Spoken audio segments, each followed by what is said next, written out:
अस्सलाम वालेकुम students, welcome back to your channel FCS sir, जहां हम प्रॉब्लमेटिक सब्जेक्ट्स को इजी और प्रैक्टिकल तरीके से समझाते हैं। जैसा कि आप जानते हैं, EUC सेकेंड ईयर का चैप्टर हम स्टार्ट करना चाह रहे हैं, जिसमें हम देखेंगे कि पार्टनरशिप किसे कहते हैं, मीनिंग और इसका डेफिनेशन क्या होता है और इसके मेन इंपॉर्टेंट फीचर्स क्या होते हैं। अगर आप बिगिनर्स हैं तो ये वीडियो आपके लिए बेसिक फाउंडेशन हो चुका है। Let's start. तो पहले हम देखते हैं पार्टनरशिप किसे कहते हैं, यानी कि सिंपल भाषा में पार्टनरशिप कहते हैं जब दो या दो से ज्यादा लोग मिलके एक बिजनेस स्टार्ट करते हैं प्रॉफिट कमाने के लिए।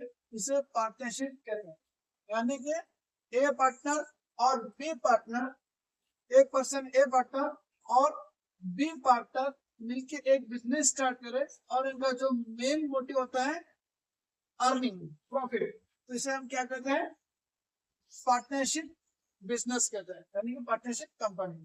तो अब अकाउंटिंग का जो डेफिनेशन होता है पार्टनरशिप एक्ट के हिसाब से, तो हम इसमें देखेंगे पार्टनरशिप किसे कहते हैं। तो इसका एक्ट है according to Indian partnership act 1932, जिसके हिसाब से partnership is the relation between persons who have agreed to share the profit of a business carried on by all or any of them acting for all, यानी कि एक या एक से ज्यादा पर्सन, पीपल मिल के एक बिजनेस स्टार्ट करते हैं और जो उनका मेन मोटिव होता है प्रॉफिट अर्निंग करने के लिए, उसको क्या कहते हैं, पार्टनरशिप। यानी कि ए और बी मिलके एक बिजनेस स्टार्ट किए और कैपिटल इन्वेस्टमेंट करे, पैसे डाले, और उनका जो मेन मोटिव होता है वो होता है बिजनेस से अर्निंग कमाना, प्रॉफिट कमाना, तो इसको कहते हैं पार्टनरशिप। तो इसके मेन फीचर्स क्या होते हैं। तो पार्टनरशिप कंपनी होता है उसमें मिनिमम 2 पर्सन होना जरूरी है, यानी कि 2 पर्सन, और मैक्सिमम पार्टनरशिप एक्ट 2013 के हिसाब से 50 पर्सन होना है, यानी कि मैक्सिमम पर्सन कितने होना है, मिनिमम 2 पर्सन, और मैक्सिमम कितने पर्सन होना है, 50 पर्सन होना है। और सेकेंड वन होता है जो फीचर, मेन फीचर है, उसको कहते हैं एग्रीमेंट, यानी कि जो भी पार्टनरशिप में पर्सन बिजनेस स्टार्ट करते हैं तो एग्रीमेंट होना जरूरी है, चाहे एग्रीमेंट रिटर्न में हो या ओरल में, यानी कि एग्रीमेंट कंपल्सरी करना होता है। थर्ड वन फीचर है बिजनेस, यानी कि जो ये पर्सन जो पार्टनरशिप कर रहे हैं ये सिर्फ बिजनेस के लिए होगा, चैरिटी, डोनेशन और पर्सनल एक्सपेंसेस के लिए नहीं, सिर्फ बिजनेस के लिए इनका पार्टनरशिप एक्टिव है।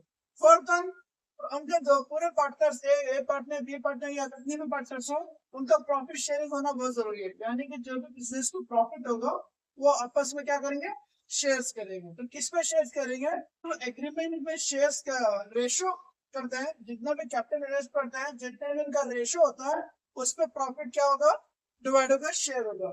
अगर कोई पार्टनर्स बिजनेस में एग्रीमेंट नहीं करते तो उस वक्त पार्टनरशिप एक्ट 2013 के हिसाब से अब वो पार्टनर्स में प्रॉफिट इक्वल डिस्ट्रीब्यूट हो गया, यानी कि जो भी पार्टनर कम या ज्यादा इन्वेस्ट करते हैं, लेकिन पार्टनर्स का जब एग्रीमेंट नहीं होता है तो उस वक्त प्रॉफिट इक्वल में डिस्ट्रीब्यूट हो जाए।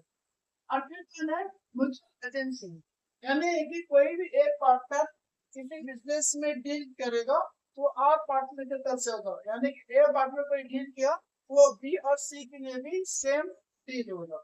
ये तो पार्टनरशिप एक्ट बेसिक कॉन्सेप्ट, जहां में हमने मीनिंग, डेफिनेशन और फीचर देखे। तो नेक्स्ट वीडियो में हम देखेंगे कि पार्टनरशिप के डीड क्या होता है, यानी कि एग्रीमेंट करते वक्त तो क्या क्या डॉक्यूमेंट्स, क्या क्या जरूरी आइटम्स होते हैं, वो नेक्स्ट वीडियो में देखेंगे। अगर वीडियो अच्छी लगे तो हमारे चैनल को सब्सक्राइब करें, लाइक करें, शेयर करें। मिलते हैं नेक्स्ट वीडियो।